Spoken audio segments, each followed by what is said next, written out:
Eqhulwini abameli babamangalelwa bebegxile kakhulu ekutheni abasolwa yibona ababhekene nomsebenzi okondla imindeni yabo.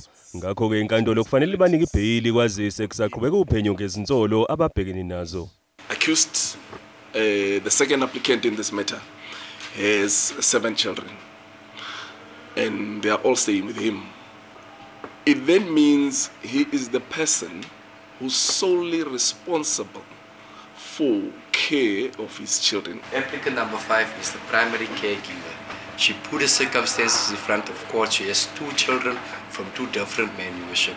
They are only financially paying towards the maintenance of the children, Your Worship.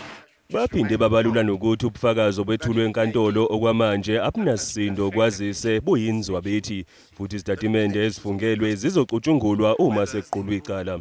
Well, hearsay is admissible in bail proceedings, but hearsay, Your Worship, this court will accept and this court will agree with me.